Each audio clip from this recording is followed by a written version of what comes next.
5వ అధ్యాయము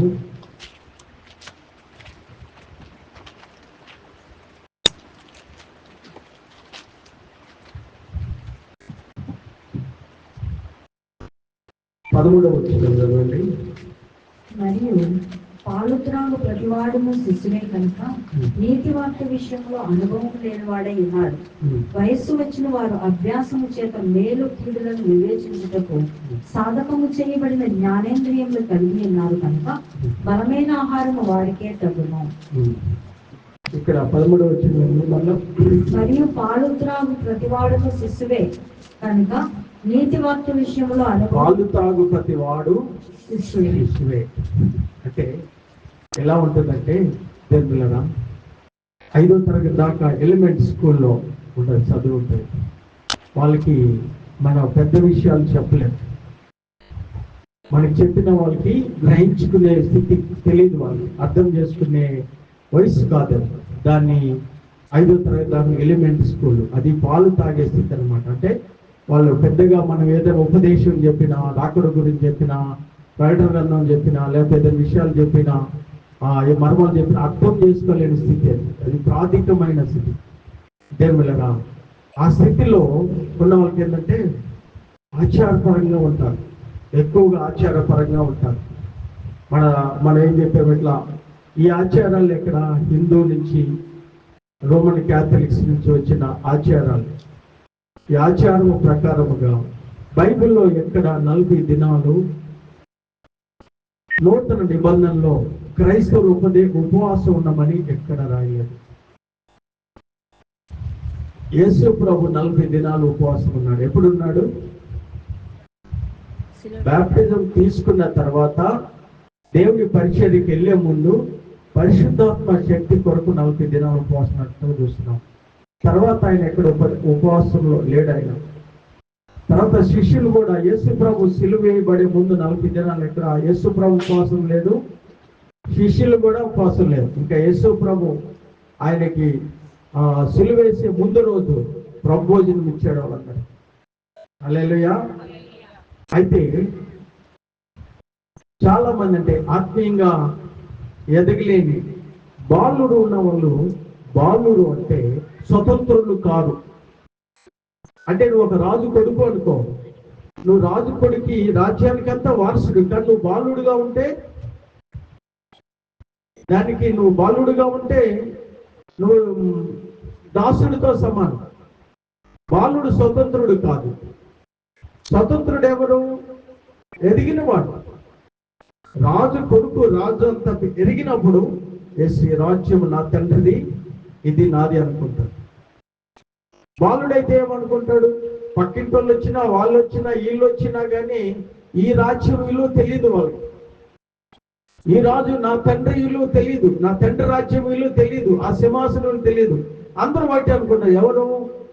బాలుడుగా ఉన్నంత కాలము వాడు స్వతంత్రుడు కాదు, పాలు తాగేవాడుగానే ఉంటాడు. అందుకే గలతీయులకు రాసిన పత్రిక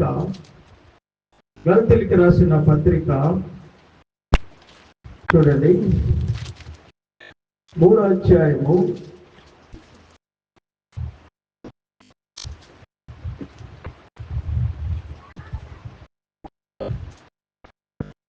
27వ వచనం అండి.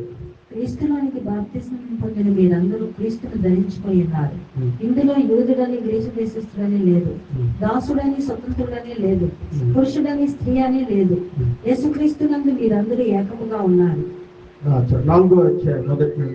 మరియు నేను చెప్పినది ఏమనగా, వారసుడు అన్నిటికీ కర్తయ్య ఉన్నాను. బాలుడై ఉన్నంత కాలము అతనికి దాసునికి ఏ భేదమును లేదు. తండ్రి చేత నిర్ణయింపబడ్డ దినము వచ్చే వరకు అతను సంరక్షకుల యొక్క గృహ నిర్వాహకుల యొక్క ఆధీనంలో ఉండును. అటువలే మనమును బాలులమై ఉన్నప్పుడు లోక సంబంధమైన మూలపాఠములకు లోబడి దాసులమై ఉంటుంది. అయితే కాలము పరిపూర్ణమైనప్పుడు దేవుడు తన కుమారుడు పంపెను. ఆయన స్త్రీ. బాలుడు అంట స్వతంత్రుడు కాదు. అంటే బాలుడి స్వతంత్రుడు కాదంటే బాలుడికి తన స్వాస్థము ఏంటో, నా తండ్రి ఏంటో, తండ్రి అధికారం ఏంటో, ఆ రాజ్యం ఏంటో అనేది తెలియదు. అది అందరూ ఏదైనా ఒకటి అనుకుంటా ఉంటాడు, సమానంగా అనుకోడు, అది అర్థం కాదు. రెండోది దేవుళ్ళరా, వాడు ఎదిగినప్పుడే స్వతంత్రుడు అవుతాడు. దేవుని విషయాల్లో కూడా మనం ఇంకా బాలుడుగా ఉన్నంత కాలము దేవుని విషయాలు మనకి అర్థం కావు. ధర్మశాస్త్రానికి మనము మన పితరులు ఆచరించినంత కాలము బాలుడుగా ఉన్నారంట. ధర్మశాస్త్రం మనం యేసు ప్రభుల కృపలోకి రావడానికి ఒక బాల శిక్షకుడు అయ్యాడు. బాల శిక్షకుడు అంటే అంతకుముందు చదువుకునేటప్పుడు 5వ తరగతి వరకు చిన్న బాల శిక్ష, పెద్ద బాల శిక్ష అనే పుస్తకాలు ఉన్నాయి. ఆ బాల శిక్షని చదివితే నువ్వు పెద్ద స్కూల్లోకి వెళ్తావు. అట్లే ధర్మశాస్త్రం దేవునిలో ఆత్మీయంగా ఎరగటానికి ధర్మశాస్త్రం బాల శిక్షకుడుగా ఉన్నాడు. ఇప్పుడు నువ్వు ఇంకా పాలు తాగేవాడిగా ఉండకూడదు, ఇంకా మూల పాఠముల వైపు తిరిగేవాడిగానే ఉండకూడదు. నువ్వు ఎరిగి ఉన్నావు, నువ్వు స్వతంత్రుడిగా ఉన్నావు, పరలోక రాజ్యానికి వారసుడిగా ఉన్నావు. ఇంకా నీ శరీరాన్ని నువ్వు శ్రమ పెట్టుకోవాల్సిన అవసరం లేదు. అది ఒక ఉపదేశము కాదు, అది దేవుడి ఇచ్చిన ఆజ్ఞ కాదు. 40 దిన ఉపాసన అది ఒక ఉపదేశము కాదు, అదొక దేవుడి ఇచ్చిన ఆజ్ఞ కూడా కాదు. కొంతమంది అయితే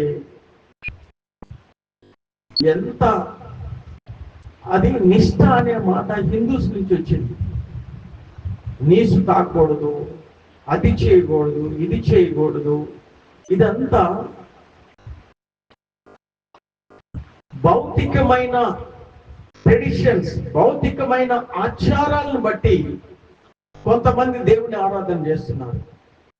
భౌతికమైన ఆచారాలు నీ నిష్ఠ, నువ్వు సన్నీళ్లతో స్నానం చేసి ఒంటికాల మీద నడవటము, మాంసమేం తినకుండా పత్తి ఉండటము, నీ దేవుని నువ్వు కరిగించలేవు, దేవుని మెప్పించలేవు. నీ నిష్ఠ దేవుని ఏది కలిగిస్తుందంటే, నువ్వు దేవుని వాక్యము ఎరిగి ఆయన ప్రేమించి ఆయన వాక్యానుసారముగా నువ్వు జీవించగలిగినప్పుడే, ఆయన నీతిని నువ్వు పాటించగలిగినప్పుడే, ఆయన చిత్తము నువ్వు చేసినప్పుడే దేవుని సింహాసనాన్ని దేవుణ్ణి కదిలించగలుగుతావు, దేవుని సంతోష పెట్టగలుగుతావు. హల్లెలూయా. ఒక ఆచారాన్ని, ఒక పద్ధతిని బైబిల్ గ్రంథంలో లేని కొన్ని పద్ధతుల్ని మనం మునుపైతే, ఆ మాట చదవండి, మునుపైతే ఎఫెసీ గ్రంథం 2వ అధ్యాయము 1-2 వచనాలు. ఎఫెసీ పత్రిక 2వ అధ్యాయం 1-2. మీ అపరాధముల చేతను పాపముల చేతను మీరు చచ్చిన వారే ఉండగా ఆయన మిమ్మల్ని క్రీస్తుతో కూడా బ్రతికించాను. మీరు వాటిని చేయించు వాయుమండల సంబంధమైన అధిపతిని, అనగా అవిధేయులైన వారిని ఇప్పుడు ప్రేరేపించే శక్తికి అధిపతిని అనుసరించి ఈ ప్రపంచ ధర్మము చొప్పున మునుపు నడుచుకుంటారు. మునుపు ఈ ప్రపంచ ధర్మాన్ని పెట్టి ఆచరించారు. మనకి దేవుడు బైబిల్ ఇచ్చాడు. బైబిల్లో మనము ఏ విధంగా ఉండాలి, ఆయన వాక్యం మనకి చెప్తుంది. వాక్యం ప్రకారంగా మనము జీవించాలి. ఇంకా వాక్యము అంత మనం ఎదగపోతే మనుషుల పద్ధతులు, ఆచారాలు, సాంప్రదాయాలు అట్లా ఉండాలంట. మనం కూడా నిష్ఠగా ఉపవాసాలు ఉండాలంట. ఒక మాట చదువుతాను చూడండి, హెబ్రీయులకు రాసిన పత్రిక 10వ అధ్యాయంలో ఒక బంగారం లాంటి మాట. కోట్లు రూపాయలు పెట్టినా మీరు కొనలేని మాట. హెబ్రీ గ్రంథం 10వ అధ్యాయము 18వ వచనం చూడండి. వారి పాపములను వారి అక్రమములను ఇప్పుడు అన్నిటికీ జ్ఞాపకం చేసుకున్నాను అని ప్రభువు చెప్పుచున్నాడు. వీటికి క్షమాపణ ఎక్కడ కలుగునో అక్కడ పాప పరిహారార్థ బలి ఎన్నడూ ఉండదు. ఆ మాట మాత్రమే. వీటి క్షమాపణ ఎక్కడ కలుగునో, వీటికి క్షమాపణ ఎక్కడ కలుగునో అక్కడ పాప పరిహారార్థ బలి ఇక ఎన్నడూ ఉండదు. అంటే దాని అర్థం ఏంటమ్మా? ఈ మాట అందరు రాసి పెట్టుకోండి. హెబ్రీ గ్రంథం 10వ అధ్యాయం 18వ వచనం. ఎక్కడ పాప క్షమాపణ ఉందో అక్కడ పాప పరిహారార్థ బలి, మళ్ళా బలి అవసరం లేదు. నీకు పాప క్షమాపణ యేసు ప్రభు యొక్క వధించబడిన గొర్రె, నీ పాప ప్రాయశ్చిత్తార్థముగా బలి అయిన యేసు ప్రభుని గొర్రె పిల్ల రక్తము, మరణము, పునరుత్థానం వలన నీకు పాప క్షమాపణ కలిగింది. ఇప్పుడు పాప క్షమాపణ ఉన్నది. ఎక్కడ పాప క్షమాపణ ఉంటుందో అక్కడ మళ్ళా ప్రాయశ్చిత్తార్థ బలి అవసరం లేదు. నువ్వు మళ్ళా బలివాల్సిన అవసరం లేదు.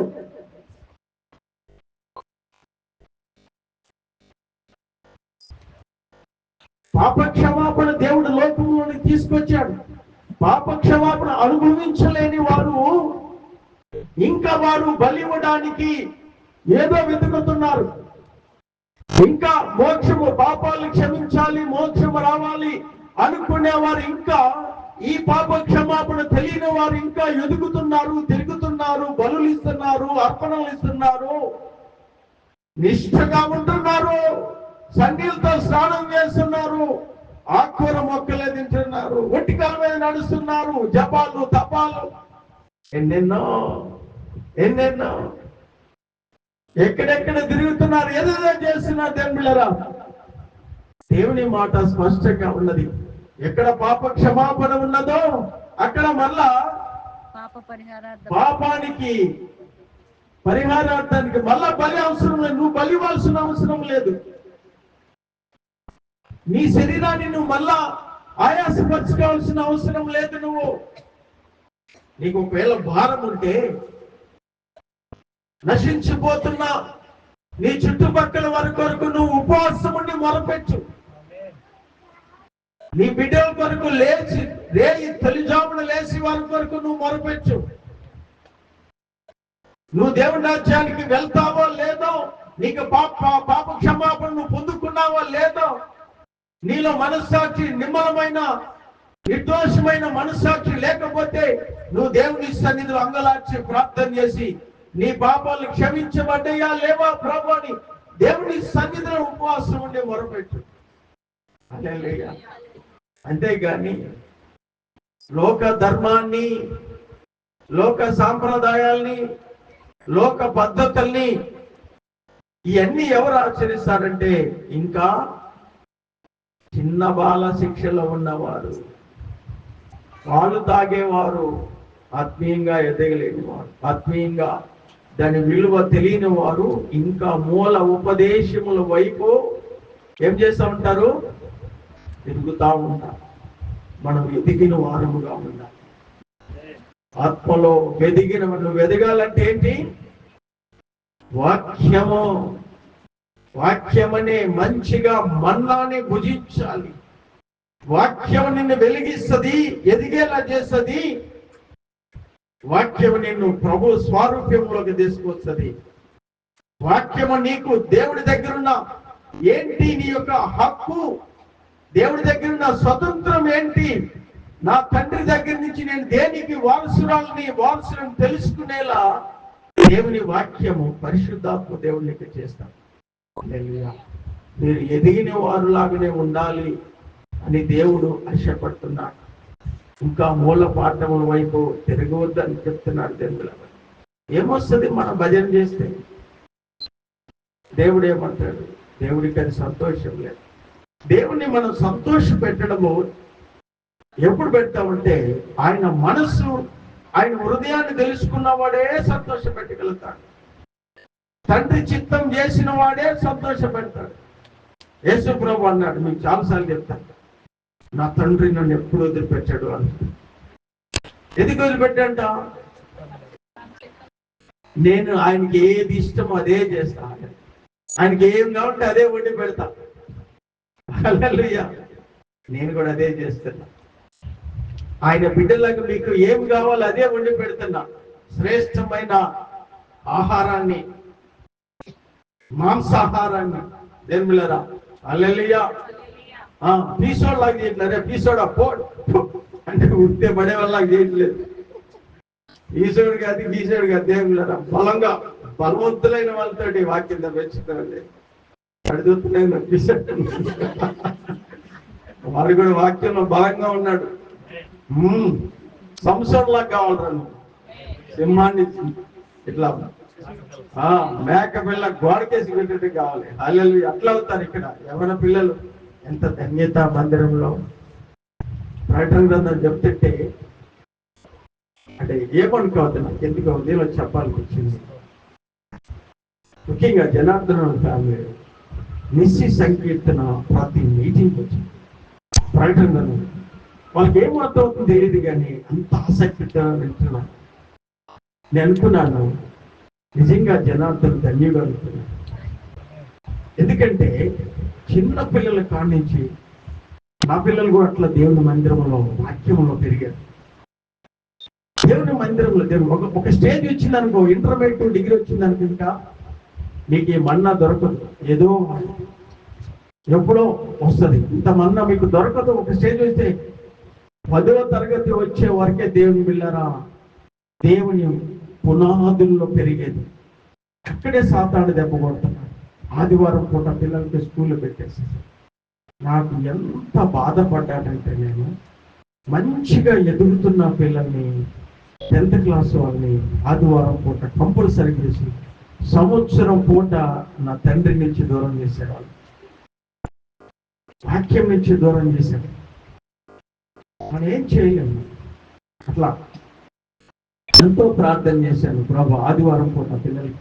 ఎందుకంటే చిన్న పిల్లలు తినే ఆహారము ఆ వయసులోనే తినాలి. ఆ వయసులో మందిరంలో పెరుగుతున్నప్పుడు ఎట్లుంటారు? అప్పుడు మా పిల్లలను ఎదిగిన మొక్కల్లాగా, నగరకు చెక్కిన మూల కంబము లాగుంటారు. మా ఎడ్లు గొప్ప మొరువు వేయగలదు. ఎప్పుడు? చిన్నప్పుడు మంచిగా బలమైన ఆహారం. దేవుని మందిరములో చిన్నపిల్లలతో కూడా ఒక స్టేజ్ వేస్తే మనకి వాళ్ళు ఎక్కడికి వెళ్ళిపోతారు, ఎక్కడో చదువుకుంటారు, ఎక్కడో ఉద్యోగాలు, ఇంకా మనకి తెలీదు. ఇంకో స్టేజ్ వేస్తే వాళ్ళకి కూడా ఫ్యామిలీస్ వస్తుంది. మనం చిన్నప్పుడు పిల్లలుగా ఉన్నప్పుడే పిల్లల్ని తీసుకొచ్చి దేవుని మందిరంలో దేవుని వాక్యం వింటా, దేవుని ఆరాధన చేస్తూ ఉంటాము. నిజంగా అది భాగ్యం. నిజంగా అది దేవుని కృపనే, దేవుడిచ్చిన ఈ యొక్క యోగ్యత దేవుని. దాన్ని బట్టి నాకు ఎంత సంతోషం అనిపించింది అంటే దేవుని బిడ్డలారా, చాలా సంతోషం అనిపించింది. ఎంత అంటే ఈ లోకంలో డబ్బులు, ఐశ్వర్యాలు, వెండి అన్ని నువ్వు పిల్లలకి ఇవ్వచ్చు, మంచి విలువైన ఇవ్వచ్చు, శ్రేష్టమైన ఇవ్వచ్చు. కానీ బిడ్డలకి ఏమి వాళ్ళ మందిరంలో దేవుడికి వాళ్ళకి ఇస్తాడు దేవుడు. అట్లా దేవుని సన్నిధిలోకి పిల్లల్ని నడిపించటమో, ఆ దేవుని మందిరంలో అనుభవించటమో నిజంగా నాకు అనిపించింది. చాలా సంతోషం అనిపించింది. నిజంగా నాకు చిన్నపిల్లలంటే చాలా ఇష్టం. వాళ్ళకి ఆ వయసులో ఎంత చెప్తే అంత. ఎందుకంటే అమాయకమైన వయసు అది. అమాయకత్వంలో వాళ్ళు స్పష్టంగా వాళ్ళ హృదయం ఎట్లుంటుందంటే కల్మషం లేకుండా దేవుని మాటలు ఉన్నట్లుగా హృదయంలో అంగీకరిస్తారు. ఉన్నట్లుగా అవుతారు. అది ఫౌండేషన్ పడుతుంది. హృదయంలో ఫౌండేషన్ పరిగి ఒక స్టేజ్కి వెళ్ళిన తర్వాత ఖచ్చితంగా వాళ్ళు ఈ లోకంలో బలవంతులు అవుతారు, ఆశీర్వదించబడతారు, గొప్పవారు అవుతారు. మీరు నమ్మకపోయినది సత్యం లేదు. కనుక మనము వాక్యములో ఎదిగిన వారికి ఉండాలి. నేను ఎవరిని విమర్శించటం లేదు, కానీ దేవుని పిల్లరా, మనము ఎదుగుతున్న సంఘము మనది.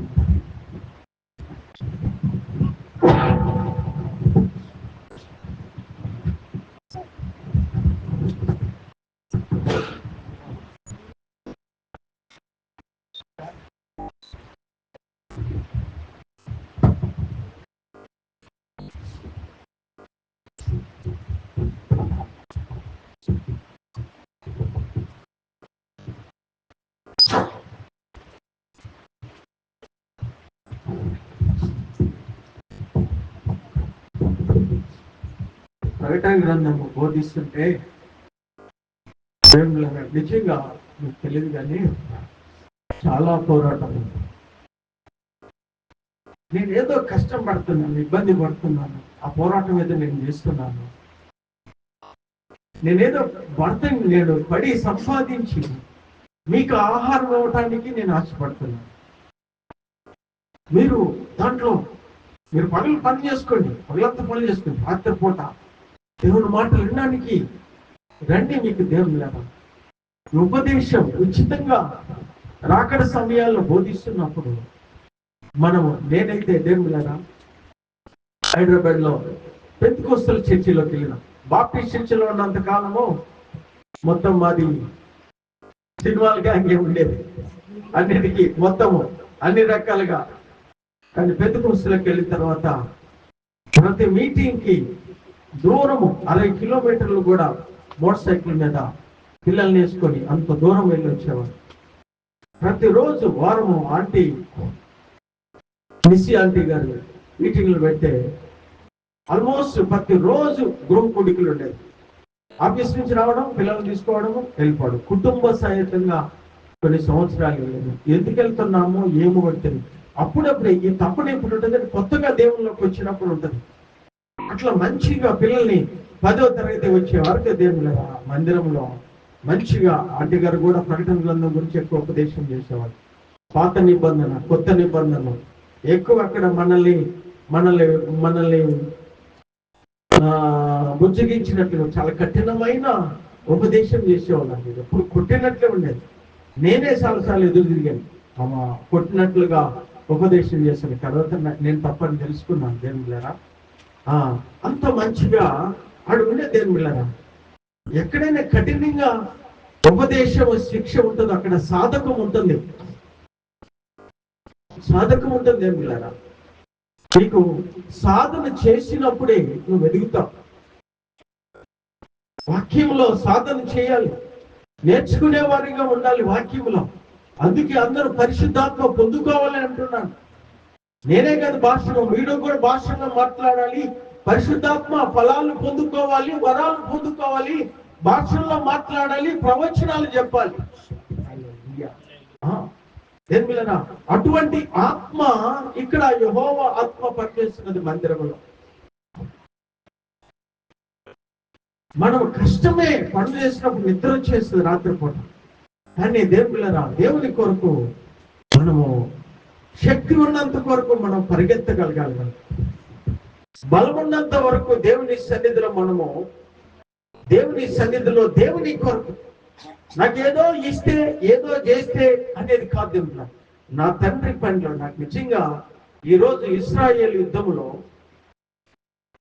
2023 సంవత్సరం 24 దాదాపు 2 సంవత్సరాలు జరుగుతుంది. ఎక్కువ మంది యుద్ధంలో ఉన్న వాళ్ళు 18 సంవత్సరాల నుంచి 30 సంవత్సరాల లోపు ఉన్న యవనస్తులే ఉన్నారు. అందుట్లో స్త్రీలు, ఆడపిల్లలు 18 సంవత్సరాల నుంచి 25-26 సంవత్సరాల లోపే సగం మంది ఉన్నారు మిలిటరీలో. మన దేశం కొరకు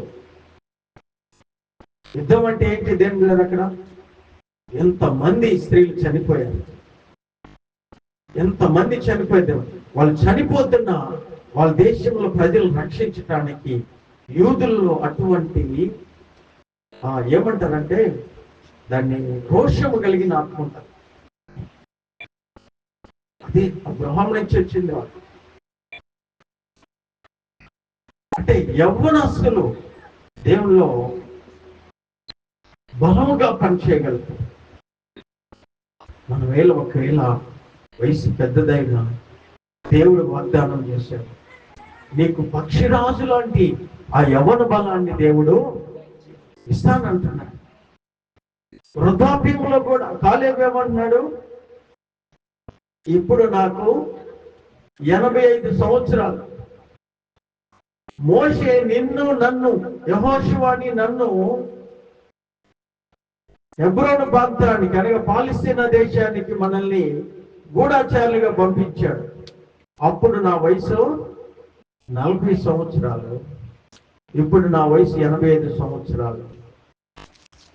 నేను ఇప్పుడు కూడా నాకు అప్పుడు ఎంత బలం ఉందో, ఏ విధంగా నేను అప్పుడు యుద్ధం చేశాను, ఇప్పుడు కూడా నేను యుద్ధం చేయడానికి రెడీ సై అంటున్నాడు. హల్లెలూయా. నాకు హెబ్రోను ప్రాంతం ఇవ్వు, హెబ్రోను ప్రాంతం నాకు స్వాస్థ్యంగా ఇవ్వమని అడిగిన వాళ్ళు ఎవరు? కాలేబు.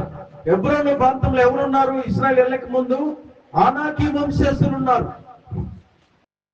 ఆనాకీ వంశస్థులు రాక్షసులు లాంటి వాళ్ళంతా, తాటి చెట్లంతా ఎత్తుండే వాళ్ళంట. వాళ్ళతో యుద్ధం చేసి, వాళ్ళకి ఎట్లా ఇచ్చారు స్వతంత్రం, వాళ్ళకి వెళ్ళి వాళ్ళతో యుద్ధం చేసి అది స్వతంత్రించుకోవాలి. నేను ఆ యుద్ధం చేస్తాను, ఇప్పుడు కూడా నాకు ఆ బలం ఉందని అన్నప్పుడు, అప్పుడు మోషే అన్నాడు కదా, దేవుడు అన్నాడు కదా, మనం వెళ్ళినప్పుడు 12 మంది వేగుల్లో 10 మంది వ్యతిరేకంగా ఉన్నప్పుడు, యెహోషువ నీవు నేనే కదా దేవుని పక్షాన్ని నిలబడింది. అప్పుడు దేవుడు అన్నాడు, నువ్వు నా పూర్ణ మనసుతోటి నన్ను వెంబడించావు కనుక, కాలేబు యెహోషువలు మాత్రం పూర్ణ మనసుతో నన్ను వెంబడించారు కనుక నేను వాళ్ళకి కావలసినది నేను ఇస్తాను అని దేవుడు అన్నాడు. కనుక హెబ్రోను ప్రాంతం నాకు ఇవ్వమన్నప్పుడు యెహోషువ ఆయన ఆశీర్వదించి వెళ్ళు నీదే అన్నాడు. హల్లెలూయా. 40 సంవత్సరాలు ఉన్నప్పుడు దేవుడి కొరకు పోరాడాడు. 85 సంవత్సరాలు వచ్చినప్పుడు కూడా ఆ యూదుల కొరకు, శ్వాసము కొరకు పోరాడాడు. హల్లెలూయా.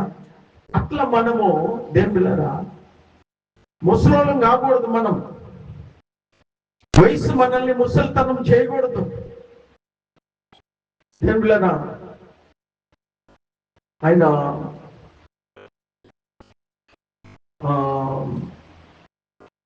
ఒక సేవకుడు జార్జ్ పేరుంది. ఆయన 1800 సంవత్సరంలో ఇంగ్లాండ్లో సేవ చేస్తున్నాడు. ఆయన సేవ చేశాడు. ఇంగ్లాండ్ దేశం, అమెరికా దేశానికి వెళ్ళిపోయాడు. జార్జ్ ముల్లరా కాదు, అది అటువంటి ఉంది. ఆయన చనిపోయే వరకు అమెరికా దేశంలో స్వార్థ ప్రకటించాడు. చనిపోయే ముందు డాక్టర్లు అన్నారు, నీకు న్యూమోనియా వచ్చింది, రెస్ట్ తీసుకోవాలయ్యా, చచ్చిపోతామంటే, రెస్ట్ అంటే అయ్యా నాకు భయం, ఆ మాట అనొద్దు, నేను రెస్ట్ తీసుకోలేను, నేను దేవుని మాటలు చెప్పకుండా నేను ఉండలేనయ్యా అన్నాడు. మళ్ళా మరుసటి రోజు వెళ్ళాడు, 3 గంటలు వాక్యం చెప్పాడు. ఆయన వాక్యం చెప్తుంటే అంట ఇట్లా కనకనకన అంటది, ఆయన గొంతు అంట ఇట్లా కనకనకన అంటదంట దేవుళ్ళ. అట్లా వాక్యం బలంగా చెప్పేవాడంట. వాక్యం చెప్పి ఆ మరుసటి రోజు ఇంటికి వచ్చి ప్రార్థన చేస్తూనే ఇంకా దేవుడు నన్ను పిలుస్తున్నా అని ఆయన చనిపోయాడు. హల్లెలూయా. దేవుని విషయంలో దేవుని బిడ్డలారా మనకు వృద్ధాప్యం లేదు. 80 సంవత్సరాలు వచ్చినా, 90 సంవత్సరాలు వచ్చినా మనల దేవుని బిడ్డలారా మనల ఆత్మ, అపోస్తలుడైన పౌలు ఏమంటాడు, బాహ్య పురుషుడు బలహీనుడు అవుతున్నాడు కానీ అంతరంగ పురుషుడు దినానికి నూతన పరచబడుతున్నాడు. హల్లెలూయా. అంతరంగంలో బలంగా ఉండాలి. వీళ్ళందరూ అబ్రహాము గాని, మోషే గాని, దావీదు గాని వారి అంతరంగంలో స్పిరిట్ లో బలంగా ఉన్నారు. లోపల ఎప్పుడైతే నీలో ఉన్న ఆత్మ బలంగా ఉంటుందో శరీరం కూడా బలంగా ఉండగలుగుతావు. నీలో ఉన్న పట్టుదల, దీక్ష అనేది ఎట్లుంటుంది అంటే నీ లోపల ఉన్న ఒక మా అంతరంగ పురుషుని బట్ట అది గట్టిగా ఉంటే బాహ్య పురుషుడు మనల్ని ఏం చేయలేడు. బలహీనతను మనల్ని ఏం చేయలేవు. పెరుగుతున్న వయసు మనల్ని వృద్ధులు చేయలేదు దేవుని పిల్లారా. హల్లెలూయా. ఆత్మకి వయసు లేదు. మనలో ఉండే ఆత్మ వృద్ధాప్యం లేదు. చనిపోయిన తర్వాత బయటకు వెళ్ళిపోతుంది దేవుడికి. వయసు లేదంటే ఆత్మ, వయసు ఉన్నది ఏంటంటే శరీరం. నశించేదానికి, ఈ లోకంలో గతించేదానికి, భౌతికమైన దానికి సమయము కాలాలు ఉన్నాయి కానీ అక్షయమైన దానికి, అమర్త్యమైన దానికి, నశించిన దానికి, నిత్యం ఉండేదానికి వయసు లేదు, కాలాలు లేదు. ఎవరైనా దేవుడు, ఆయనకి కాలాలు లేవు, సమయాలు లేవు. ఆయన నిత్యత్వంలో ఉన్నాడు, అమర్త్యంలో ఉన్నాడు, అక్షయుడిగా ఉన్నాడు, మహిమలో ఉన్నాడు, ప్రభావంతో ఉన్నాడు ఆయన దేవుడు. హల్లెలూయా. ఆ విధంగా మనలో ఉన్న ఆత్మను కూడా దేవుడు చేయడానికి ఇష్టపడుతున్నాడు. దేవుడులారా, దేవుడు మిమ్మల్ని దీవించిన గాక. 2 మాటలే నేను ఎక్కువ చెప్పండి. నేను లేవి గ్రంథము 4వ అధ్యాయము 13వ వచనమును చదవండి.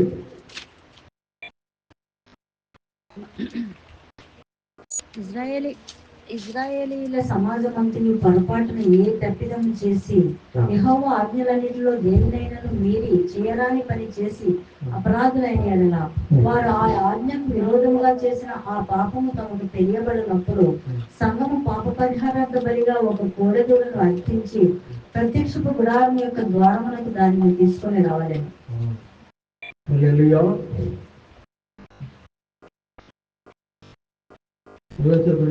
ఇజ్రాయేలీల సమాజం అంతయు పొరపాటున ఏ తప్పిదము చేసి యెహోవా ఆజ్ఞలన్నిటిలో దేనినైనను మీరు చేయడానికి పని చేసి అపరాధులైన యెడల వారు ఆ ఆజ్ఞకు విరోధముగా చేసిన ఆ పాపము తమకు తెలియబడినప్పుడు సంఘము పాప పరిహారార్థ బలిగా ఒక కోడెదూడను అర్పించి ప్రత్యక్షపు గుడారం యొక్క ద్వారమునకు దానిని తీసుకొని రావాలి.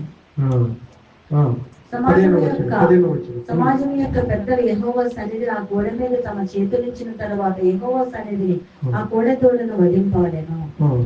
అభిషిక్తుడైన యాజకుడు ఆ కోడె యొక్క రక్తంలో కొంచెం ప్రత్యక్షపు గుడారంలోనికి తీసుకొని రావాలను. ఆ యాజకుడు ఆ రక్తంలో తన వ్రేలు ముంచి అడ్డతెర వైపున ఆ యెహోవా సన్నిధిని 7 మార్లు దాన్ని ప్రోక్షింపవలెను. మరియు అతడు దాని రక్తంలో కొంచెం ప్రత్యక్షపు గుడారంలో యెహోవా సన్నిధిని ఉన్న బలిపీఠపు కొమ్ముల మీద చవిరి ప్రత్యక్షపు గుడారం యొక్క ద్వారమున దహన బలిపీఠం అడుగున రక్తశేషం అంతగా పోయవలెను. మరియు అతడు దాని క్రొవ్వు అంతగా తీసి బలిపీఠం మీద దహింపవలెను. అతడు పాప పరిహారార్థ బలి గోడెలు చేసినట్లు దీనిని చేయవలెను. అట్లే దీన్ని చేయవలెను. యాజకుడు వారి నిమిత్తము ప్రాయశ్చిత్తము చేయగా వారికి క్షమాపణ కలుగును.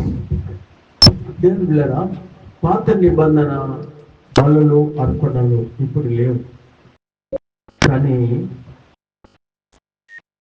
దేవుడు ఏం చెప్పాడంటే పాత నిబంధన నూతన నిబంధనకి ఒక పునాది. పాత నిబంధన మీద నుంచి నూతన నిబంధన వచ్చింది అన్నాడు.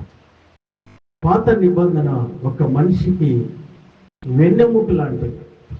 వెన్నెముక మనిషికి ఎంత ముఖ్యమో క్రైస్తవులకి దేవుళ్ళ పాత నిబంధన అంత ముఖ్యమైనది.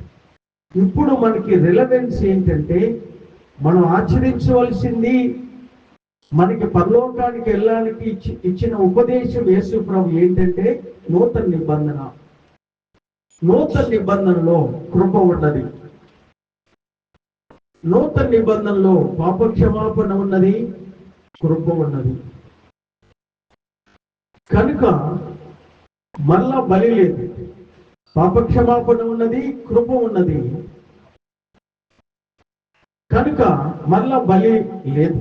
నూతన నిబంధనలు, నూతన నిబంధనములో నీవు ప్రాయశ్చిత్తార్థ బలి ఇవ్వకుండా, అంటే నీ పాపాలకి ప్రాయశ్చిత్తము ఇంకేమాత్రము చెల్లించకుండా, బలి ఇవ్వకుండా, రక్తము చిందించకుండా మన పాపములు ఎట్లవుతుంది? ఉచితంగా పాప క్షమాపణ కలుగుతుంది. దేన్ని బట్టి? యేసు ప్రభు ఇచ్చిన ప్రాయశ్చిత్తార్థ బలిని బట్టి మనకు ఉచితంగా పాప క్షమాపణ కలుగుతుంది. మనందరికీ అందరికీ పాప క్షమాపణ కలగటం అంటే ఏమవుతుంది? ఎప్పుడు పాప క్షమాపణ కలుగుతుందో మనకి అప్పుడు రక్షణ కలుగుతుంది. పాప క్షమాపణ కలిగినప్పుడు ఏమవుతుందంటే పాపాలు ఎప్పుడైతే క్షమించబడతాయో మనకి దేవుడితో సమాధానం కలుగుతుంది, రక్షణ మనకి కలుగుతుంది. దేవుళ్ళ పాపాలు క్షమించబడకుండా చూడండి, పాప ప్రాయశ్చిత్తార్థము చేయకుండా, పాపానికి ప్రాయశ్చిత్తార్థము జరగకుండా పాపాల క్షమాపణ లేదు. పాప క్షమాపణ లేకుండా రక్షణ లేదు. రక్షణ లేకుండా నిత్య జీవం లేదు, పరలోకం లేదు. హల్లెలూయా. కనుక పాపానికి ప్రాయశ్చిత్తార్థ బలి ఉంటేనే, అందుకే హెబ్రీ గ్రంథము 9వ అధ్యాయము 22వ వచనంలో ఒక మాట అంటారు చూడండి.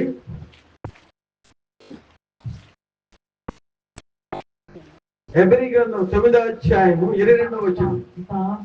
మరియు ధర్మశాస్త్ర ప్రకారము సమస్త వస్తువులను రక్తము చేత శుద్ధి చేయబడిననియో రక్తము చిందింపకుండా పాపక్షమాపణ కలుగుదనియో సామాన్యంగా చెప్పవచ్చు. రక్తము చిందించకుండా పాపక్షమాపణ కలుగదు. పాపక్షమాపణ లేదంట మనకి. హల్లెలూయా. రక్తము చిందించకుండా పాపక్షమాపణ లేదు. ఎందుకు? రక్తం చిందిస్తేనే పాపక్షమాపణ కలుగుతుంది. లేవి గ్రంథము 17వ అధ్యాయము 11వ వచనం.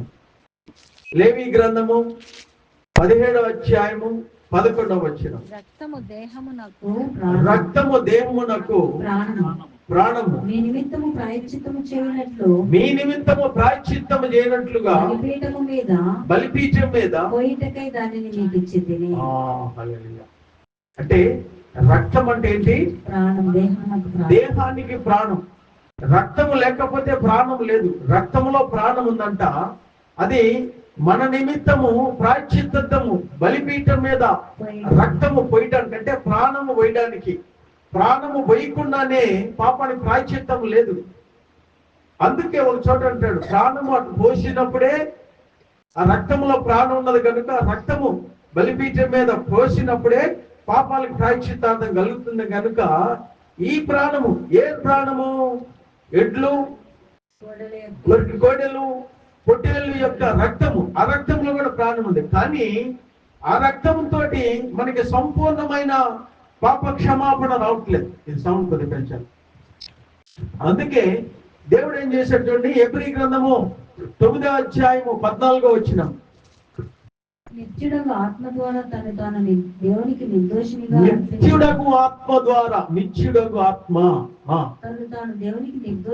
అర్పించుకున్న క్రీస్తు యొక్క రక్తము నిర్జీవ క్రియలను విడిచి జీవము గల దేవుని సేవించుటకు మీ మనస్సాక్షిని ఎంతో ఎక్కువగా శుద్ధి చేయాలి. నిత్యుడగు ఆత్మ అంటే ఎవరు? నిత్యుడు అంటే ఎవరు? తండ్రి. నిత్యుడు అంటే తండ్రి, దేవుడు. నిత్యుడు నిత్యత్వం ఉన్నాడు కనుక నిత్యుడకు ఆత్మ కలిగిన వాడు ఎవరు? యేసు ప్రభు. యేసు అంటే నిత్యుడకు ఆత్మ ఏం చేశాడు? నిత్యుడకు ఆత్మ ద్వారా తాను దేవునికి నిర్దోషినిగా అర్పించుకున్న క్రీస్తు యొక్క రక్తం. క్రీస్తు యొక్క రక్తము. క్రీస్తు యొక్క రక్తం అంటే నిత్యుడకు ఆత్మ కలిగిన వాడు యేసు క్రీస్తు. ఆ యేసు క్రీస్తు రక్తము మాత్రమే నిర్జీవ క్రియలను విడిచి జీవము కలిగిన దేవుని ఆరాధించుటకు మన మనస్సాక్షిని శుద్ధి చేస్తుంది. అంటే దేవుళ్ళరా, రక్తమే పాపానికి పరిహారము. రక్తమే మనల్ని శుద్ధి చేయగలుగుతుంది.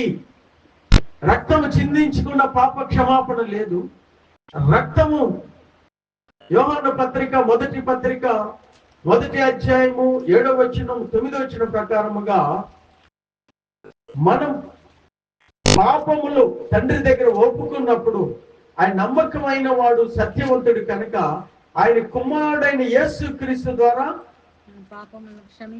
మన పాపములు క్షమించి సమస్త దుర్నీతిని చూడిపించి మనల్ని పరిశుద్ధి చేస్తాడు. అంటే రక్తం అనేది పాపానికి ప్రాయశ్చిత్తార్థము. రెండోది, మనల్ని రక్తం మనల్ని ఏం చేస్తుంది? మనల్ని పరిశుద్ధులుగా చేస్తుంది. రక్తం అనేది ఏం చేస్తుంది? మనల్ని మనస్సాక్షిని పవిత్రపరుస్తుంది. మనస్సాక్షి అంటే ఒక మనిషి పాపం చేసినప్పుడు ఎవరైనా దేవుళ్ళరా, ఎంత ఐశ్వర్యవంతులైనా ఎంత పేదవాళ్ళైనా పాపం చేసిన వాడి మనస్సాక్షి వాడిని గద్దిస్తుంది, అనగా నిందారోపణ చేస్తుంది. వాడి పైకి మంచిగా ఉండొచ్చు, నేను ఏం చేయలేను, కానీ మనస్సాక్షి నిందారోపణ చేస్తుంది దేవుళ్ళరా. అందుకే దేవుళ్ళరా ఆ నిందారోపణ పాపము చేసినంతకాలం మనిషిని మనస్సాక్షి నిందారోపణ చేస్తూ ఉంటది కనుక వాడికి నెమ్మది ఉండదు. వాడు కదులుతున్న సముద్రం లాగానే ఎప్పుడు కదులుతూనే ఉంటాడు. నిందారోపణ మనస్సాక్షి పాపము, ఆ పాపాలు మనిషిని వెంటబడి నిందారోపణ చేస్తాడు. కానీ నిత్యుడగు ఆత్మ అనగా యేసు క్రీస్తు రక్తము మనల్ని కడిగి మనస్సాక్షిని పవిత్రపరిచి ఏం చేస్తుంది? నిర్జీవమైన తీసేస్తుంది, వ్యర్థమైన తీసి జీవము కలిగిన దేవుణ్ణి ఆరాధించాను మనస్సాక్షిని శుద్ధి చేస్తుంది. అంటే యేసు ప్రభు రక్తానికే ఉన్నది ఇది పాపాలను క్షమించే అధికారము యేసు ప్రభు రక్తమే మనుషులు పవిత్రపరచగలితే, యేసు ప్రభు రక్తమే నిన్ను నువ్వు నిర్దోషిగా చేస్తుంది. నీ పాపాలని జ్ఞాపకం చేయకుండా, నీ ఎదుట నిందారోపణని చేయకుండా ఉండగలిగిన శక్తి ఎవరికుంది? యేసు ప్రభు రక్తానికి ఏమున్నది? మనస్సాక్షిని శుద్ధి చేయగలిగినది ఈ లోకంలో ఏమి శుద్ధి చేయలేదు. కొంతమంది అంటారు, నువ్వు వెళ్ళి అది చేస్తే నీ పాపాలు క్షమించబడతాయి, లేకపోతే అందుట్లో మునిగితే నీ పాపాలు క్షమించబడతాయి, లేకపోతే ఫలానా రోజున నువ్వు అది చేస్తే నీ పాపాలు పోతాయి, లేకపోతే ఫలానా చోట వెళ్ళి ఒకడు అంటాడు, నవధాన్యాలు తీసుకోండి, జొన్నలు, గోధుమలు, పెసలు, వరిగలు, రాగులు, కొర్రలు, సజ్జలు, ఇదో నవధాన్యాలు తీసుకొని రోజు ఉదయాన్నే పక్షులకి ఇవ్వండి. పక్షులకి ఇస్తే నీ పాపాలన్నీ క్షమించబడతాయి, పుణ్యం వస్తుందంట. ఇక్కడ నవధాన్యాలు వేసారంట, వాటికి నీకు పుణ్యం వస్తుంది. అంటే ఎంత సర్వలోకాన్ని మోసపరచు ఆత్మ సాతాను, పుణ్యం వస్తుంది. నవధాన్యాలు వేసుకుని ఫలానా రోజు వెళ్ళి, ఫలానా రాత్రి, ఫలానా రోజు వెళ్ళి నువ్వు పేదోళ్ళకి అన్నం పెట్టు, నీ పాపం అంతా పోతుంది. ఫలానా రోజు వెళ్ళి నువ్వు దీపం ముట్టించు, నీ పాపం పోతుంది. ఫలానా రోజున వెళ్ళి నువ్వు అక్కడ వెళ్ళి, అక్కడ ఆ రోజు జరుగుతుంది, నువ్వు అక్కడ వెళ్ళి దాంట్లో మునుగు, నీ పాపాలు, నీ పుణ్యం వస్తుంది, పాపాలు పోతాయి. ఏమి పో పాపాలు యేసు ప్రభు దగ్గర పుస్తకంలో గ్రంథాలు ఉంటాయంట, గ్రంథాలు ఇవ్వబడి ఉంటాయంట. దేవులరా, వాడి క్రియలు చొప్పున, దేహంలో ఉన్నప్పుడు చేసిన క్రియలు చొప్పున, మంచివైనా చెడువైనా దాని ప్రకారంగా తీర్పు చెప్పడానికి గ్రంథాలు దేవుని ఎదురు తెరవబడతాయి అంట. హల్లెలూయా. అంటే గ్రంథంలో రాసి ఉంచుతాడు, మనం పుట్టింది కానీ చనిపోయిన వరకు మనం చేసిన పనులు, మనం చేసింది మొత్తం రాసి ఉంటుంది. దాన్ని ఎట్లా కొట్టేస్తాడు? నువ్వు వెళ్ళి మునిగితే, లేకపోతే చేసి కొట్టేవేడు. యేసు ప్రభు రక్తమే కొట్టేస్తుంది. ఆ గ్రంథంలో నుంచి కొట్టివేసి, నీ పాపాలన్నీ కొట్టివేసి ప్రభువుని అంగీకరించినప్పుడు ఆ పుస్తకంలో, గ్రంథంలో నీ పాపాలన్నీ కొట్టివేసి దేవుని జీవ గ్రంథములో, అనగా గొర్రెపిల్ల జీవ గ్రంథంలో నీ పేరు యేసు ప్రభు రక్తంతో రాస్తాడు. హల్లెలూయా. అప్పుడు దేవుని జీవ గ్రంథంలో పేర్లు ఎవరుంటారో వారు అగ్నిగుండములోకి వెళ్ళరు. దేవుని జీవ గ్రంథంలో పేర్లు లేని వారే ఈ లోకంలో సాతాను చేతిలో పడిపోతూ ఉన్నారు. హల్లెలూయా. కనుక రక్తము ప్రాయశ్చిత్త, రక్తంలో దేహానికి రక్తం ఏమైంది? ప్రాణమైనది. కనుక ఈ రక్తాన్ని మన పాపాలు ప్రాయశ్చిత్తార్థముగా బలిపీఠం మీద పోయడానికి దేవుడు మనకి ఇచ్చాడంట. హల్లెలూయా. అందుకే ఈ గొర్రెల రక్తము, ఎడ్లు రక్తము పాత నిబంధన కాలంలో, దేవుని బిడ్డలారా, ఇక్కడ లేవికాండం 4వ అధ్యాయంలో ఏముందంటే, యాజకుడు పాపం చేసినప్పుడు ఏం చేయాలి? ధర్మశాస్త్రం ప్రకారముగా సమాజముగా పాపం చేసినప్పుడు ప్రజలు ఏం చేయాలి? పరిపాలకుడు, నాయకులు పాపం చేస్తే ఏం చేయాలి? ఎవరు పాపం చేస్తే ఏం చేయాలని దేవులరా దేవుని యొక్క గ్రంథములు, అక్కడ ధర్మశాస్త్రం రాశారు. యాజకుడు పాపం చేసినప్పుడు ఏం చేయాలంటే, ఒక కోడిదూడని బలి ఇవ్వాలంట. కోడిదూడని బలి ఇవ్వాలి. సమాజం మొత్తము పాపం చేసినప్పుడు, అనగా పాపం చేసినంటే తెలిసి తెలియకైనా దేవుని గ్రంథానికి, ధర్మశాస్త్రానికి, దేవునికి వాక్యానికి విరోధముగా ఎవరైతే పాపం చేస్తారో అది తెలిసినప్పుడంట మరి ఏం చేయాలంటే, వాళ్ళ పాపాలకి ప్రాయశ్చిత్తార్థం జరగాలి అంటే, బలి జరగాలి అంటే రక్తం చిందించబడాలి, ఇంకొక ప్రాణం పోవాలి ఆడ బలి అంటే, అప్పుడే పాప క్షమాపణ కలుగుతుందని వాక్యం సెలవిస్తుంది. సమాజం అందరం మొత్తం పాపం చేసినప్పుడు ఏమవుతుందంట, వారు ఒక నిర్దోషమైన కోడిదూడని సమాజ మందిరం దగ్గర తీసుకురావాలంట. సమాజ మందిరము ఎక్కడ ఉంది? ప్రత్యక్ష గుడారము అనండి. ప్రత్యక్ష గుడారము, దేవుని ప్రత్యక్ష గుడారము. ప్రత్యక్ష గుడారములో ఏం జరుగుతుంది? యాజకులు, ఇశ్రాయేలు ప్రజలు పాపం చేసినప్పుడు వాళ్ళ కొరకు ప్రాయశ్చిత్తార్థం బలులు ఇస్తారు. దేవునితో సమాధాన పడటానికి సమాధాన బలులు ఇస్తారు. దేవునికి ఇంపైన సువాసనగా వారి జీవితాల్లో ఉండటానికి దేవునికి ఏం చేస్తారు? దహన బలులు ఇస్తారు. దేవుని సంతోష పెట్టడానికి నైవేద్య బలులు ఇస్తారు. వారి పాపములు చేసినందుకు పాప పరిహారార్థ బలులు ఇస్తారు. అపరాధం చేసినప్పుడు అపరాధ బలులు ఇస్తారు దేవుని బిడ్డలారా. అయితే వారు పాపము చేసినప్పుడు సమాజముగా ప్రత్యక్ష గుడారానికి దగ్గరికి వచ్చి సమాజ మందిరము ఎదుట ద్వారము దగ్గర బయట వాళ్ళు ఏం తీసుకురావాలి? నిర్దోషమైన కోడెదూడ బలి ఇచ్చేది. నిర్దోషమైన కోడెదూడను దహన బలి నిర్దోషమైన ఒక ఏడాది కలిగిన మగ కోడెదూడని గాని మగ ఎద్దును గాని లేకపోతే పొటేలును గాని ఇవ్వాలి. ఇక్కడ వీళ్ళు నిర్దోషమైన కోడెదూడను తీసుకొచ్చి సమాజ మందిరం ఎదుట నిలబడినప్పుడు యాజకుడు అక్కడ నిలబడతాడు. ప్రజలందరూ పెద్దలు వచ్చి దాని తల మీద చేతులు పెడతారంట. దాని తల మీద చేతులు పెట్టినప్పుడు వారి తరపున ఆ పాపము దాని మీద ఆ పాపము, ఆ దోషము, ఆ శాపము దాని మీద పడుతుంది. ఆ గొర్రెని, ఆ కోడెదూడని, అప్పుడు నిర్దోషమైన కోడెదూడ అనగా పాపము లేని కోడెదూడని ఏం చేస్తారు? అక్కడ చంపేస్తారు. దాన్ని నరికి వేసినప్పుడు దేవులారా వారి పాపములన్నీ దాంట్లో పోతున్నట్లు చూస్తారు. అంటే వారి చేతులు దాని మీద వేస్తారని ఉంది. చూడండి,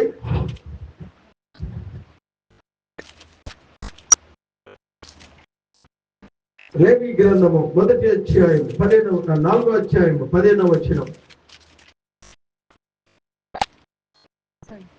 మరి ఆ సమాజం యొక్క పెద్దలు యెహోవా సన్నిధి నా కోడె మీద తమ చేతులించిన తర్వాత యెహోవా సన్నిధి నా కోడెదూడను వదిలిపోవాలేమో అభిషిక్తుడైన యాజకుడు చేతులు లేదా యెహోవా సన్నిధి నా కోడె మీద తమ చేతులించిన తర్వాత పెద్దలు యెహోవా సన్నిధిని ఆ కోడె మీద తమ చేతులించిన తర్వాత యెహోవా సన్నిధి నా కోడెదూడను వదిలిపోవాలేమో. 1వ అధ్యాయం 4వ వచనం. అతడు దహన బలిగా అర్పించు పశువు తల మీద తన చెయ్యను ఉంచవలెను. అతని నిమిత్తము ప్రాయశ్చిత్తము కలిగినట్లు అది అతని పక్షముగా అంగీకరింపబడును. అంటే ఎప్పుడైతే దాని తల మీద చేతులు ఉంచుతాడో ఏమవుతుందంట? అతన్ని పక్షమున ప్రాయశ్చిత్తం చేయడానికి దేవుని సన్నిధిలో అంగీకరించబడుతుందంట. అదే లేవీకాండము 16వ అధ్యాయంలో కూడా ఆ మాట చూడండి. లేవీకాండము 16వ అధ్యాయంలో 21. అప్పుడు అహరోను సజీవమైన ఆ మేక తల మీద తన 2 చేతులు ఉంచి ఇశ్రాయేలీయుల పాపములన్నీ అనగా వారి దోషములన్నీ, వారి అతిక్రమములన్నీ దాని మీద ఒప్పుకొని ఆ మేక తల మీద వాటిని మోపి తగిన మనుషుని చేత అరణ్యములోనికి దాన్ని పంపవలెను. ఇదొక గొర్రె పిల్ల, ఇదొక మేక పిల్ల. దీని ఏం చేస్తారంట? అహరోను సజీవమైన ఆ మేక తల వాళ్ళ పాపములన్నిటినీ దాని పైన మోపుతారు. మోపినప్పుడు వాళ్ళ పాపములు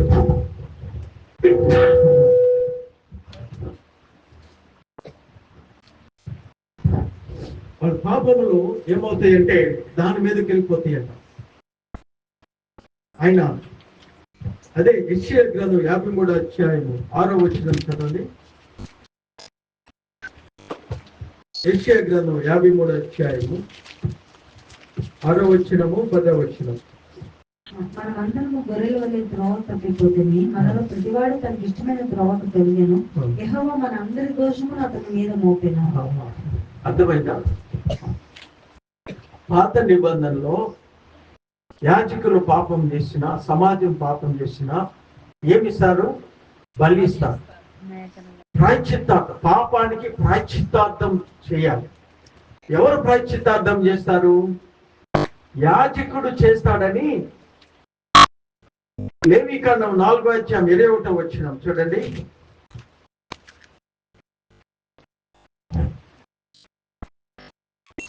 నాలుగో అధ్యాయం 20వ వచనం.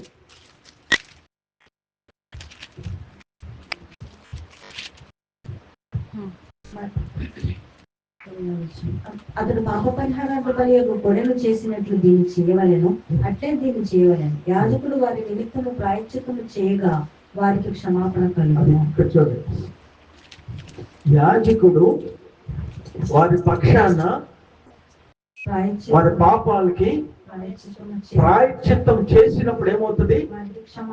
వారికి క్షమాపణ కలుగుతుంది. ప్రాయశ్చిత్తము జరిగినప్పుడే క్షమాపణ కలుగుతుంది. ఎవరు చేయాలి? యాజకుడు చేయాలి. యాజకుడు ఎప్పుడు చేస్తాడు? అక్కడ ఒక గొర్రెకి బలిచి అక్కడ గొర్రెని చంపినప్పుడే ఆ గొర్రె తల మీద వారందరూ దోషములంతా నిర్దోషమైన గొర్రె పిల్ల పైన ఆ సమాజ దోషములన్నిటినంట దాని మీద మోపుతాడంట.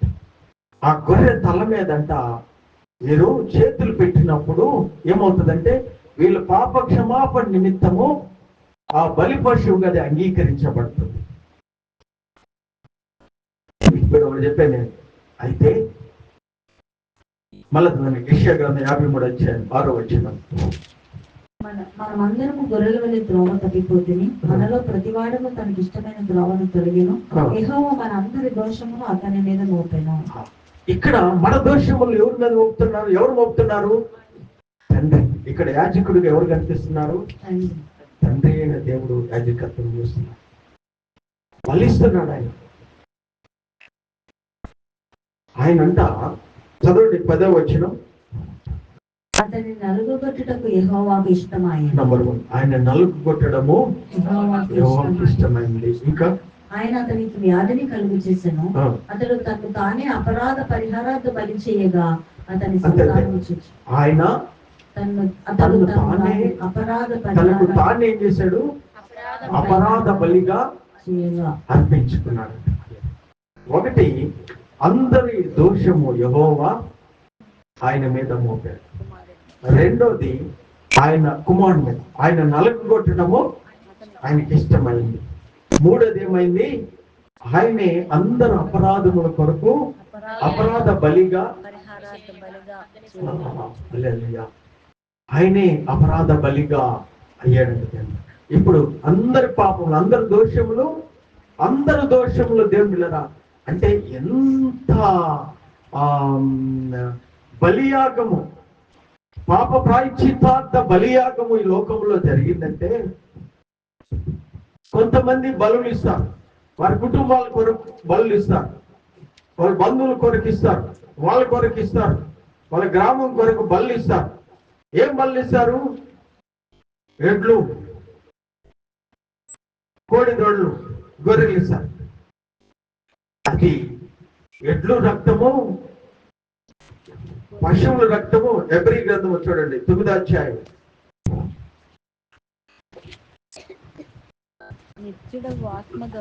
10వ అధ్యాయం చూడండి.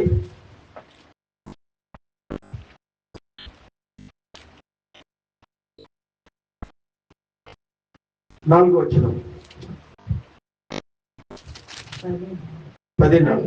ఎడ్ల యొక్కయు మేకల యొక్కయు రక్తం పాపములను తీసివేయట అసాధ్యం. ఎడ్ల యొక్క రక్తము, మేకల యొక్క రక్తము పాపములను తీసివేయట అసాధ్యం. పాపములు తీసివేయడము అసాధ్యమని ఉంది. అందుకే ఇక్కడ దేవుని పిల్లరా మనుషులు బలు ఇస్తున్నారు వారి పాపాల క్షమాపణ. బలి ఇచ్చినప్పుడు ఏం జరుగుతుందంటే దేవుని పిల్లరా, ఎందుకు బలి ఇస్తారంటే దేవుని ఉగ్రత నుంచి తప్పించడానికి. ఊళ్ళో కరువు వచ్చింది, తెగుళ్ళు వచ్చింది, లేకపోతే అంతకుముందు కలరాలు వచ్చేది. ఊళ్ళో ఏం చేసేవాళ్ళు? బలి ఇచ్చేవాళ్ళు. గొర్రెల్ని ఎడ్లను బలి ఇచ్చేవాళ్ళు. ఆ బలి ఇవ్వటం వల్ల ఏమవుతుందంటే ఆ ఊరి దోషమంతా వాళ్ళు దాని మీద రక్తంలో పోతుందని ఇస్తారు. అంటే ఆ దేవతని సంతోష పెట్టడానికి ఇస్తారు. అంటే ఆ బలులు ఏం చేస్తాయంటే దేవునికి సమాధానం కలుగడానికి, దేవునికి కనికరము మళ్ళా మనుషుల మీద కలగడానికి బలులు ఇచ్చావు. కానీ ఆ ఎడ్ల రక్తము, పశువుల రక్తం మాత్రము పాపములు తీసివేయలేమంట. మనుషుల పాపము తీసివేయలేంట దేవుళ్ళ. అందుకే నిత్యుడగు ఆత్మ కలిగిన వాడు యేసుక్రీస్తు తన రక్తము ద్వారా ఏం చేస్తున్నాడు? మన మనస్సాక్షిని పవిత్రపరుస్తున్నాడు, మన పాపాలని కడుగుతున్నాడు. ఆయన రక్తం మాత్రమే మన పాపాలకి పరిహారము. ప్రధాన యాజకుడుగా దేవుడు యేసు ప్రభుని గొర్రె పిల్లగా మన కొరకు బలిపీఠం మీద బలిచ్చినప్పుడు ఆ యేసు ప్రభు రక్తమే మన పాపాలని తీసివేయగలుగుతుందంట దేవుడు. హల్లెలూయా. సమాజ మందిరము పాపం చేసినప్పుడు ప్రత్యక్ష గుడారం దగ్గర నిర్దోషమైన కోడెదూడను తీసుకొచ్చి దాని తల మీద చేతులు పెట్టి అక్కడ యాజకుడు బలి ఇచ్చినప్పుడు ఆ రక్తం చిందించినప్పుడు వాళ్ళ పాపాలకు క్షమాపణ జరుగుతుంది. ఆ రక్తాన్ని యాజకుడు తీసుకొని లోపలికి వెళ్ళి ప్రత్యక్ష గుడారంలోకి వెళ్ళి ఏం చేస్తాడంటే అక్కడున్న బలిపీఠం మీద చిమ్ముతాడంట. ఇట్లా చల్లుతాడు. బలిపీఠం మీద చల్లి అడ్డతెర మీద చల్లి ఆ బలి ఇచ్చిన కోడెదూడలను చర్మము తీసివేసి దాని లోపల ఉన్న అంతరములు అంటే లోపల ఉన్నాయన్ని అవయవాలు వాటిని కడిగి దానిపైన ఉన్న క్రోవుని తీసి దాన్ని ఏం చేస్తాడంటే యాజకుడు ఆవరణలో ఉన్న బలిపీఠం మీద కాలుతూ నిప్పులు కాలుతున్న బలిపీఠం మీద ఆ పశువుని బలిస్తాడంట. దాన్నే పాప ప్రాయశ్చిత్తార్థ బలి. అక్కడ రెండు జరుగుతున్నాయి. ఒకటి రక్తం చిందించబడుతుంది, రెండోది అది దహన బలిగా మారుతుంది. బలిగా అది పాప ప్రాయశ్చిత్తార్థం. ఆ రక్తాన్ని తీసుకెళ్ళి ఎప్పుడైతే ఆ బలిపీఠం మీద చిమ్ముతాడో ఆ బలి పశువు అగ్నిలో కాల్చివేయబడుతుంది. వాళ్ళ పాపానికి ప్రాయశ్చిత్తార్థం జరుగుతుంది. అది యాజకుడు వారి పాపాలకు ప్రాయశ్చిత్తార్థం చేసినప్పుడు వారి పాపాలు క్షమించబడతాయి. అనగా మన పాపములకు కూడా మనకు బలి అయిన యేసు ప్రభు ఆయన ప్రాయశ్చిత్తార్థంగా బలిగా సిలువలో ఆయన చనిపోయాడు కనుక ఆయన రక్తంలో ఈ రోజు మనకి పాప క్షమాపణ ఉన్నది. ఎందరైతే ఆయనను అంగీకరిస్తున్నారో, ఎందరైతే ప్రభువా నేను పాపిని, నా కొరకు సిలువలో నువ్వు చనిపోయావు ప్రభువా, ఫర్గివ్ మీ, నా పాపాలు క్షమించిన ఆయన, నా దోషమును భరించావు, నా శాపమును భరించావు, నేను పాపిని, నా కొరకు రక్తం కాచావు, నలకొట్టబడ్డావు, మరణించావు, మూడో దినం లేచావు ప్రభువా అని ఎవరైతే ప్రభువును అంగీకరిస్తారో దేవుని బిడ్డలారా, ఇక్కడ వారి పాపములు ఏమవుతుందంటే ఇప్పుడు ప్రధాన యాజకుడిగా పరలోకములో మన పక్షాన తండ్రి కుడిపార్శ్వమున ఎవరున్నారు? ప్రధాన యాజకుడైన యేసు ప్రభు ఉన్నాడు. ఆయన పరలోకములోకి వెళ్ళిన ప్రధాన యాజకుడు యేసు ప్రభు. ఆయన హెబ్రీ గ్రంథం 7వ అధ్యాయంలో ఉంటుంది. 4, 25, 26 వచనములో ఆయన చదవండి. హెబ్రీ గ్రంథం 7వ అధ్యాయం 25, 26 వచనాలు. ఈయన తన ద్వారా దేవుని యొద్దకు వచ్చి వారి పక్షాన విజ్ఞాపన చేయుటకు నిరంతరము నిలిచి ఉన్న వారిని సంపూర్ణంగా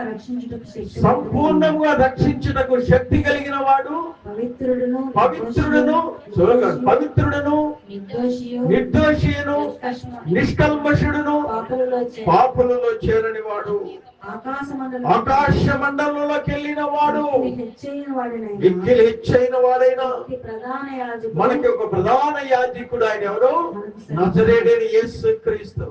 మన పాపాన్ని క్షమించడానికి సామర్థ్యము కలిగిన వాడు, మన పాపాలకి సరిపోయినంత రక్తాన్ని చిందించిన వాడు, మన కొరకు శిలువలో మరణించిన వాడు, పవిత్రుడు, నిర్దోషి, నిష్కల్మషుడు, పాపుల్లో చేరిన ప్రధాన యాజకుడు మన పక్షాన తండ్రి దగ్గర నీ పాపాలు ఒప్పుకున్నప్పుడు ఉచితంగా నీ పాపాలను క్షమించి ఆయన రక్తములో కడిగి పవిత్రునిగా పవిత్రాలుగా చేసి దేవుని ఎదుట నిర్దోషిగా నీతిమంతునిగా చేసి తండ్రి అయిన ఎదుట నీతిమంతునిగా దేవునితో సమాధానపరిచి నీ గొప్ప రక్షణ ఇవ్వగలిగిన దేవుడు ఇప్పుడు ఎవరున్నారు మన పక్షాన?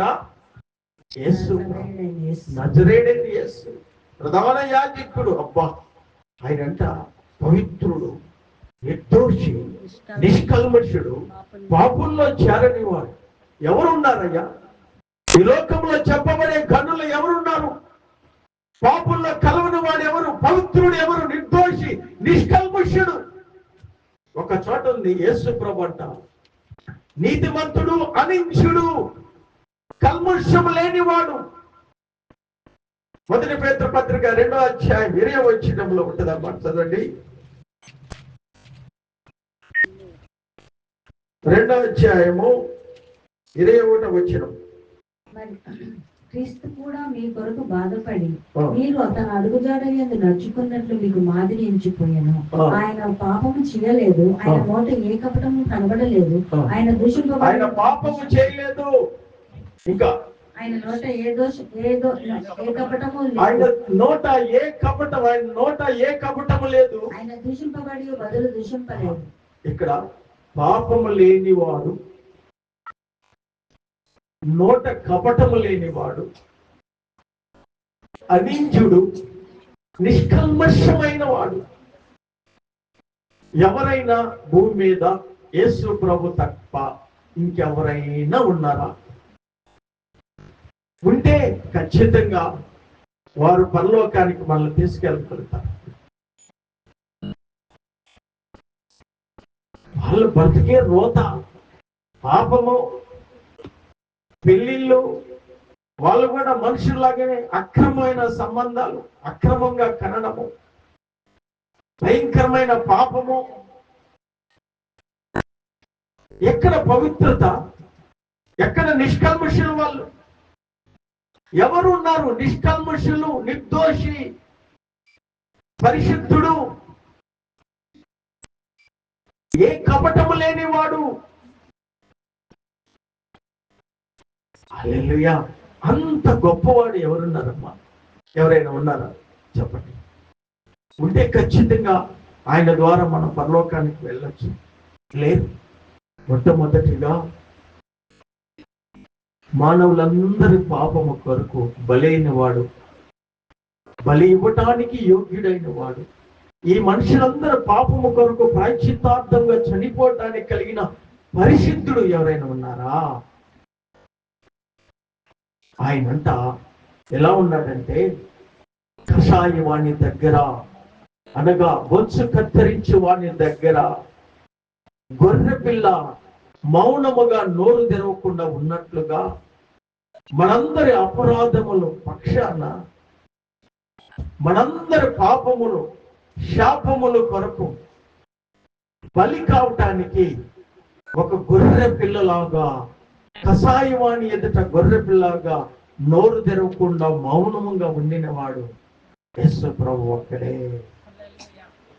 పరిశుద్ధుడే. ఆయన మాటలు చదువుతుంటే పవిత్రుడు, నిర్దోషి, నిష్కల్మషుడు, పాపులలో చేరనివాడు, పరలోకానికి వెళ్ళినవాడు. ఆయన పాపము చేయనివాడు, అనింజుడు, ఏ కపటము లేనివాడు. అదే నిర్దోషమైన గొర్రె పిల్ల, అదే నిర్దోషమైన కోడెదూడ, అదే నిర్దోషమైన బలి పశువు ఈ లోకంలో అందరికీ. హల్లెలూయా! యేసు ప్రభు మనందరి కొరకు సిలువలో చనిపోయినాడు. తండ్రి అయిన దేవుని కంట మన శాపము, మనందరి యొక్క పాపము ఆయన తల మీద వేయటము తండ్రికి ఇష్టమైందంట. ఆయన కుమారుడు మన కొరకు నలగొట్టబడటం ఇష్టమైందంట. మన దోషము ఆ నిర్దోషమైన గొర్రె పిల్ల మీద వేయటం దేవుడికి ఇష్టమైందంట. ఎప్పుడైతే ఆయన తల మీద, గొర్రె పిల్ల తల మీద పెద్దలు చేతులు పెట్టినప్పుడు, వారి దోషం దాని మీద పోయినప్పుడు దాన్ని నరుకుతారు. అక్కడ దాని రక్తం చిందించబడుతుంది.